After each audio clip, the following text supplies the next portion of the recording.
Well, the Doctor's had some pretty big revelations so far, some of which I neglected to mention, like the fact that during their jaunt through Pompeii, when the Doctor and Donna witnessed a dueling of prophecies, Lucius mentioned to the Doctor that she is returning. Who she is, we have no idea, although we can hazard a guess, because when Donna realized she wanted to travel with the Doctor, when she went to leave her keys behind for her car, she bumped into Rose, who literally vanished after meeting her. And when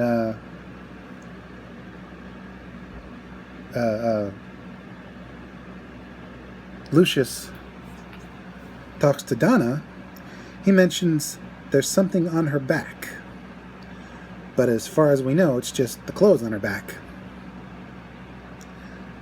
And later, while the Doctor is helping to defeat the Sontarans, well, it seems David Tennant forgot one of his lines. So, after donning a gas mask and getting prepped to deliver a line, all the Doctor can do is imitate the empty child. Are you my mummy?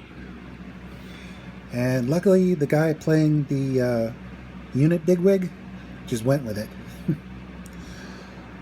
So, with that, on to our next set of adventures. It seems the TARDIS has lost control and taken Donna, Martha, and the Doctor to a planet at war. Now, these people were supposed to be colonists. Instead, they ended up becoming soldiers. And they propagate not the usual way, not even by real cloning, but by a machine that extrapolates DNA from a sample taken from one source and builds an entire person out of that, leaving a scar, ironically, very similar to one that appeared on the empty child.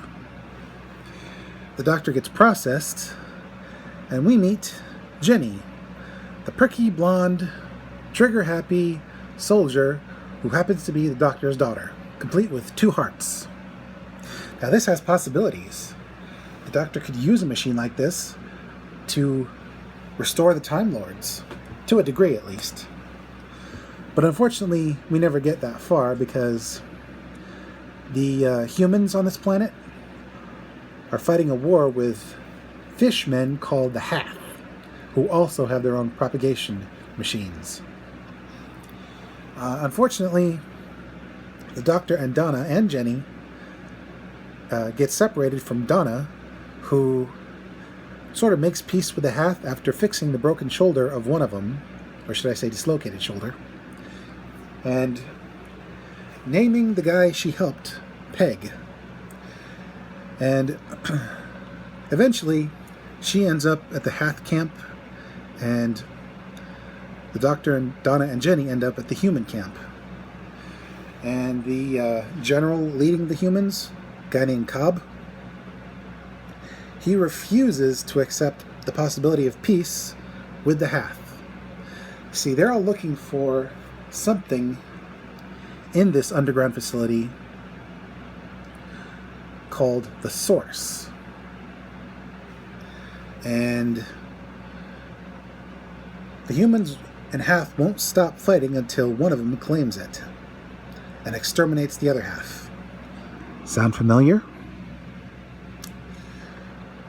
Anyway, after a while, Jenny accepts that there are alternatives to fighting, especially since the general turns on her because she came from the pacifist Doctor. And eventually, they all make their way to where the Source is. Turns out, it's not some sort of religious symbol or iconography, it's a terraforming device. It was supposed to terraform the planet, but when the leader of the expedition died, there was a power vacuum. and the humans in Hath split into factions. And as it turns out, all this happened a week ago, with multiple generations coming forth every day to fight each other. And Donna figures this all out because she's good with numbers.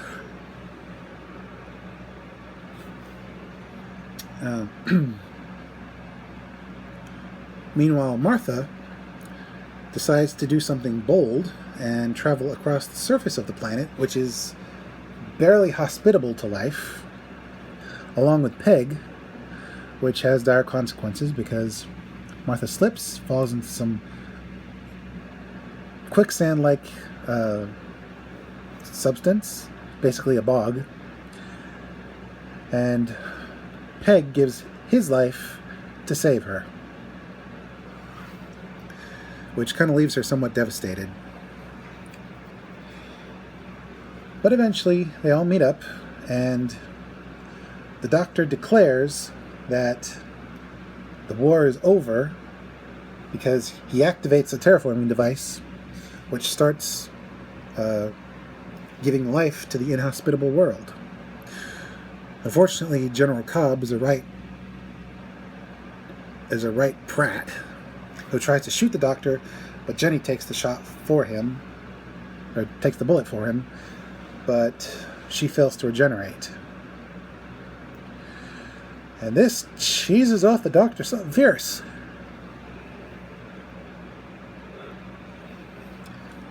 He takes the General's gun, puts it to his head, and we see a little bit of the warrior. But thankfully the Doctor takes the gun away, throws it aside, and says, "I never would." And that's what they've got to build this new society on. A person who never would.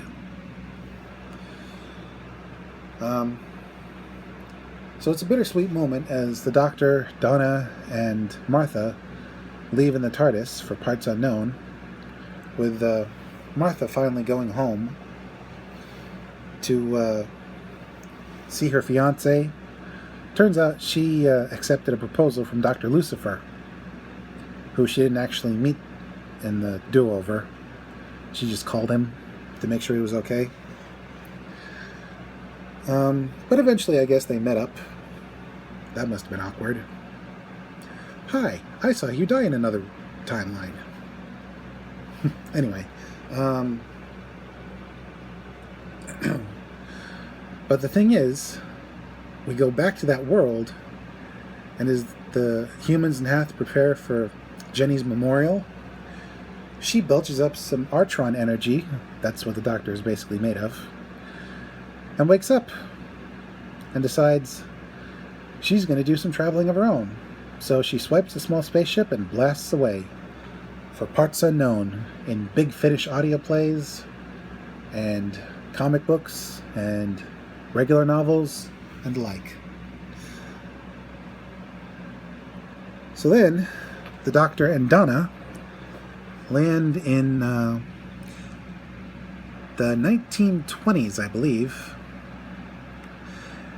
and they show up at a posh mansion and meet none other than Agatha Christie. And just in time, too, because some poor fella named Professor Peach gets murdered in the library with a lead pipe. And no one else sees it but the viewer, but it was a giant wasp that did it. Like an actual bug that's the size of a person. And eventually, several things come to light.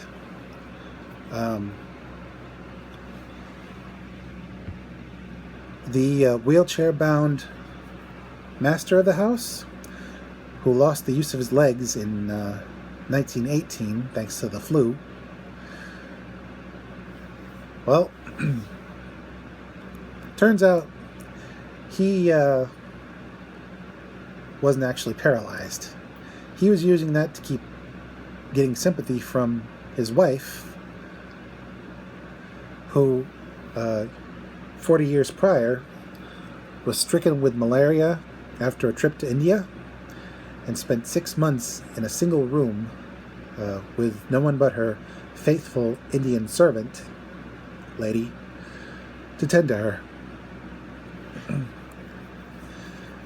But sadly, that very same Indian lady gets killed not long after. And soon, the lady of the house's son, who's secretly gay, gets killed as well. And no one seems to know why. It's up to the doctor, who gets secretly poisoned but fixes himself, and Agatha Christie, the famous mystery writer, to figure out who done it, where they done it, and with which weapon they done it with.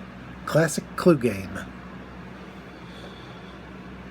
Eventually, they not only reveal that the paralyzed guy isn't paralyzed, but that a young heiress, who is also at the property, is in fact a notorious jewel thief called the Unicorn, who is trying to steal a heart-shaped gem from the lady of the house.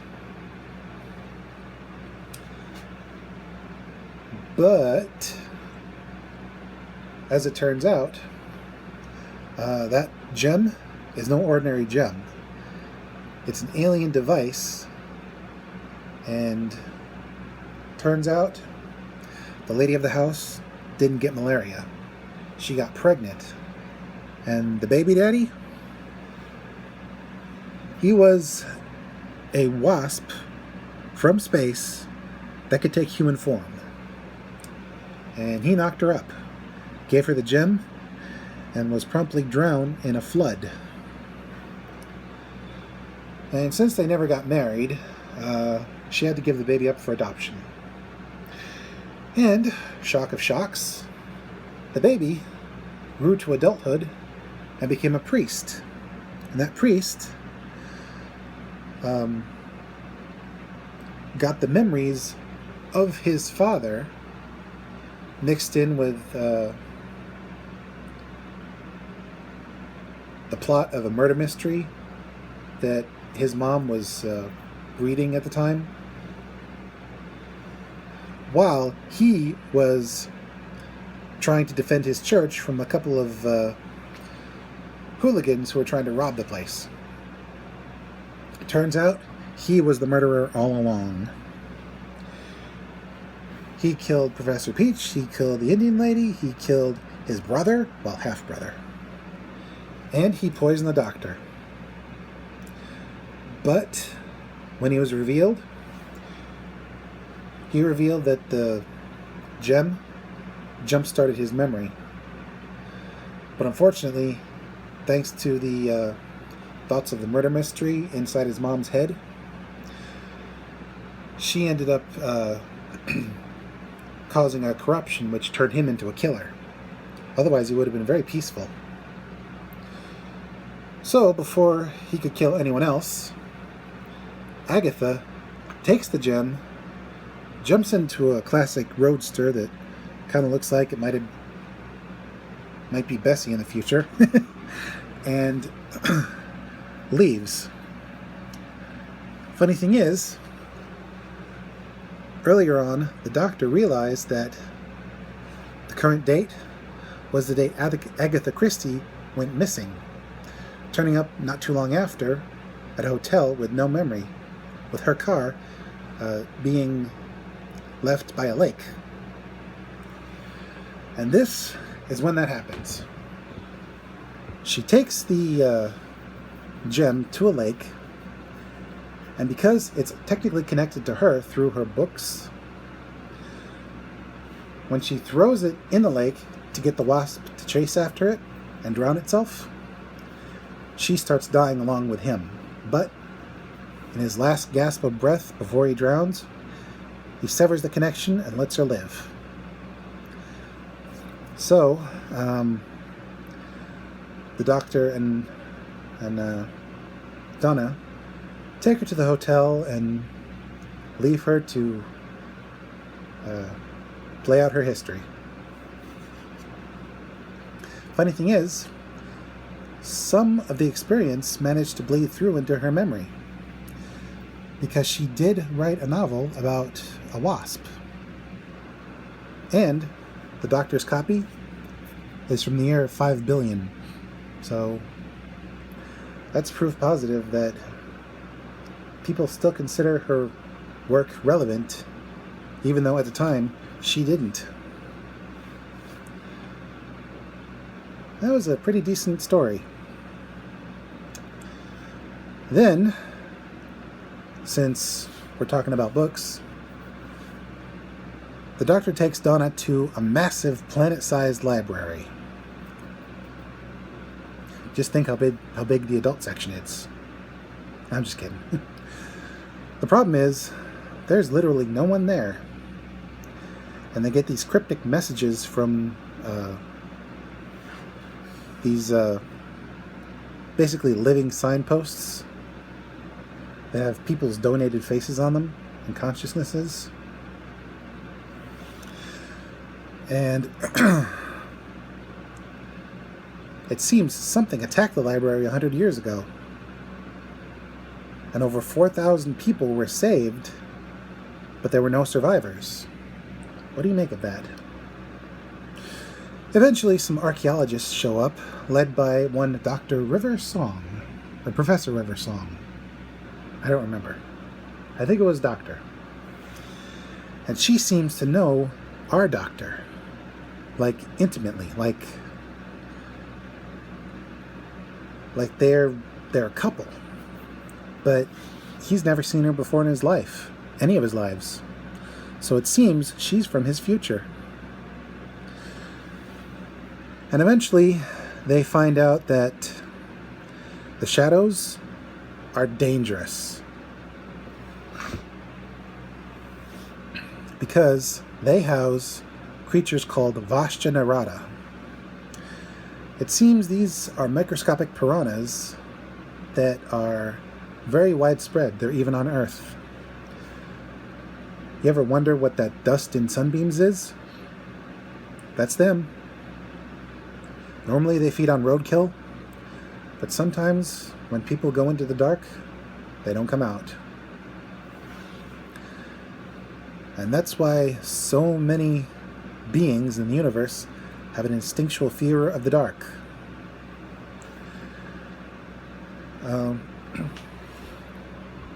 The problem is, there are so many Vashta Nerada here, in such high concentrations, but yet they live in forests.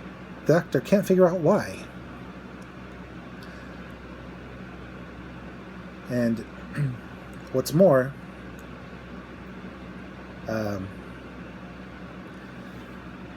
the archaeologists are all wearing these comm units that also have a neural relay, which, when one of them dies, their last thoughts are captured and they repeat on loop. And the Vashta Nerada can penetrate their suits because they're wearing spacesuits. Very similar looking to the Ambassadors of Death, way back in the Pertwee era.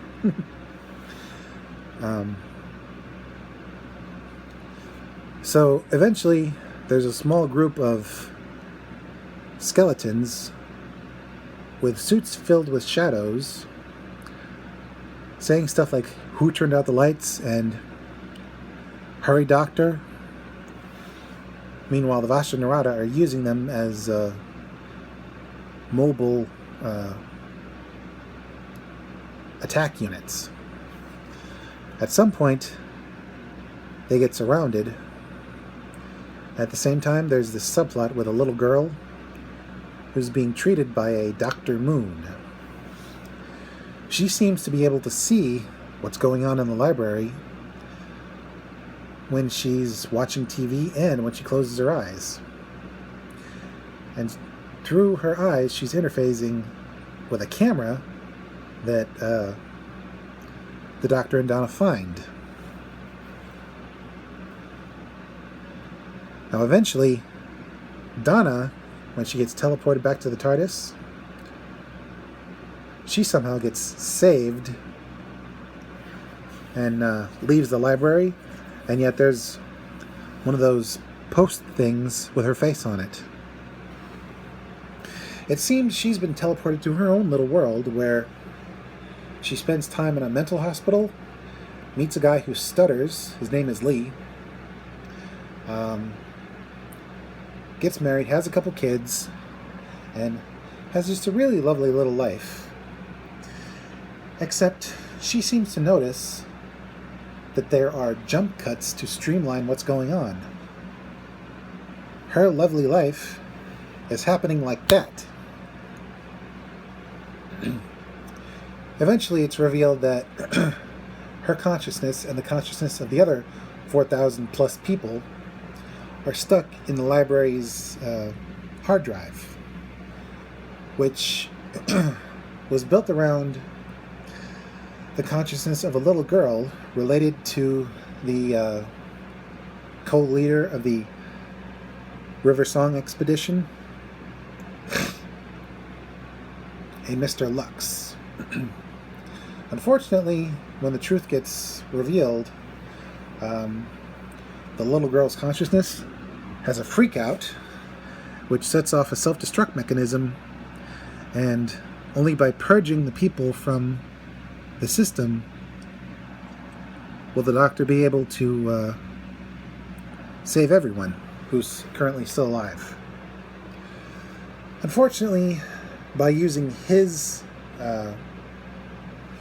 brain to help with the transfer, it'll burn him up. He won't even regenerate.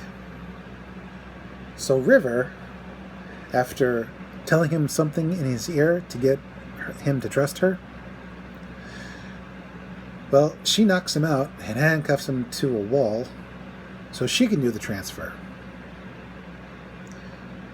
She even has her own sonic screwdriver, like a souped-up version of 9/10's screwdriver. And the Doctor says that only one person in the universe could know what she told him, his true name. And it's hinted at that she might be his wife. But we don't get the full story because she plugs herself into the machine, gets vaporized, and all the people, including Donna, come out.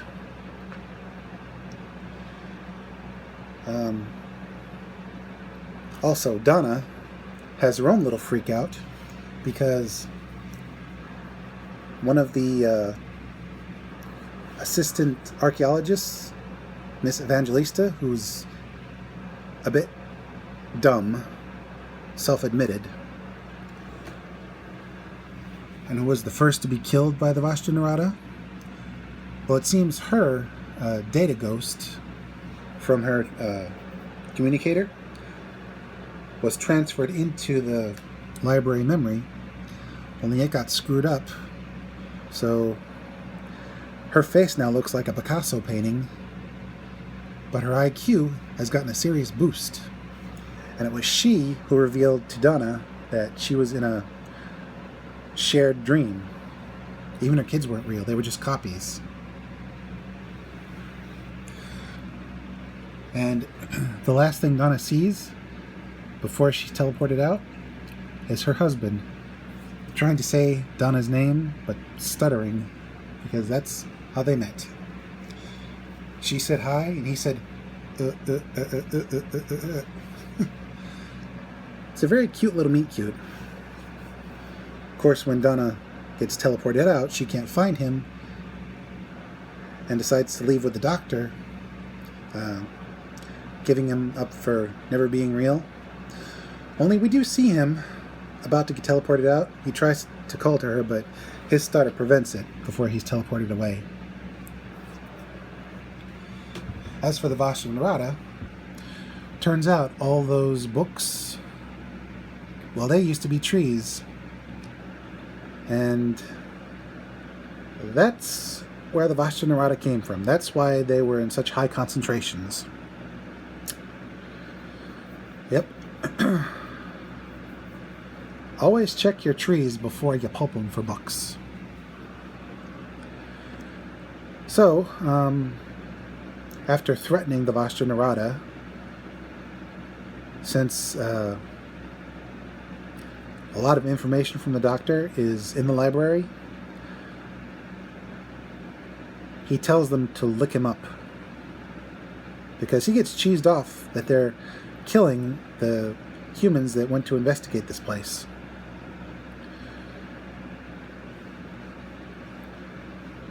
Anywho, the Doctor decides to leave River's diary of future events alone and not look ahead at the library, along with her sonic screwdriver. And so, in a bittersweet ending, the Doctor and Donna walk back to the TARDIS. And the Doctor runs right back. All that time to plan how to save River, and he realizes that he didn't just give her his screwdriver, he gave her a special screwdriver with a neural relay, which saved her data ghost. So he runs it over to the nearest data core, plugs it in, and River is saved inside the computer, along with the little girl who's doing a lot better, Dr. Moon, and the rest of River's dead team in their best forms, able to live as long as they want. Turns out River was right about the Doctor, because she talked him up, how armies would turn and run at the sight of him, and how he would swagger off to his TARDIS and snap his fingers to open the doors. He must have been, or she must have been his wife. Because who else talks like that? And yeah, the Doctor does try the finger snap trick with his TARDIS, and it works. After that, the Doctor decides to take Donna on a vacation. A very much needed vacation. To a planet made of diamonds, with its own spa. While Donna decides to enjoy the spa, the Doctor decides to go sightseeing. He meets several people. A couple with their emo son, a smug professor and his poor put-upon assistant, a divorcee, and a stewardess who just seems like she's sleepwalking through her job. Unfortunately, the road gets blocked on the way to sightseeing, and their bus has to take an alternate route, then it breaks down. And while they do get a glimpse of the outside, well, one of the attendants on the bus cockpit sees something moving among the diamonds. And eventually, it makes contact with the bus. First, knocking, then ripping the cockpit off the bus itself, which instantly kills the driver and mechanic, and leaving everyone panicking. First, they're talking about running out of air, then they're talking about, is something in there or out there or isn't there? Because the professor, smug sod that he is, says nothing can survive on the surface of that planet because of the sun. And the Doctor insists that there are other forms of life. Eventually, as the thing moves around the outside of the bus, the divorcee, she really panics to the point of hysterics. And then when something slams into the side of the bus, causing the lights to go out briefly. She goes catatonic. And when they go to check on her, well, when they see her face, it's her face, but it's something else. You could just tell by looking at her. And what's worse, she starts repeating what everyone says.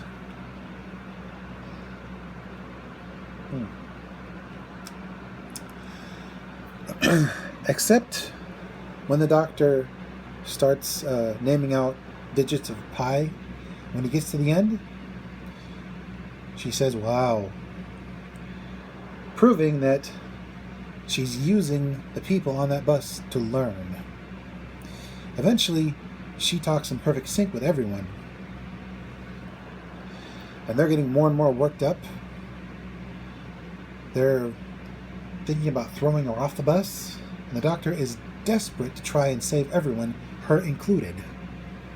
Because whatever this new form of life is, it could be benign. It could be a misunderstanding. So he does extend an olive branch. Unfortunately, it decides to stop talking in sync with everyone else and starts talking in sync with the doctor, eventually getting ahead of him. And up until now, the divorcee has been paralyzed, unable to move. At least not too much.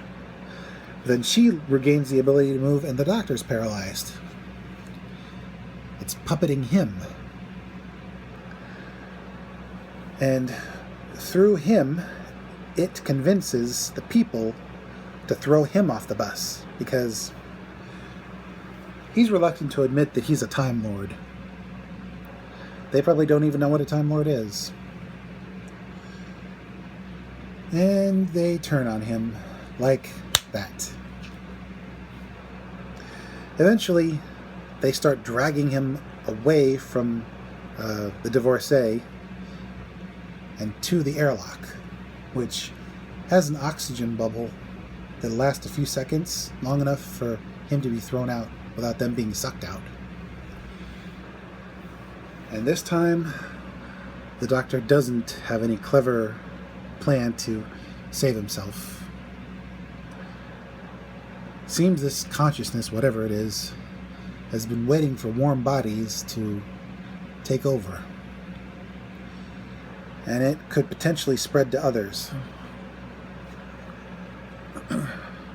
So, in a desperate attempt to save himself and as many people as he can, he starts quoting some of his silly catchphrases. A little bit of Italian, a little bit of French. And the creature falls for it hook, line, and sinker. The stewardess, up until now, realizes what's going on and sacrifices herself to get the creature out the airlock. And as soon as it's gone,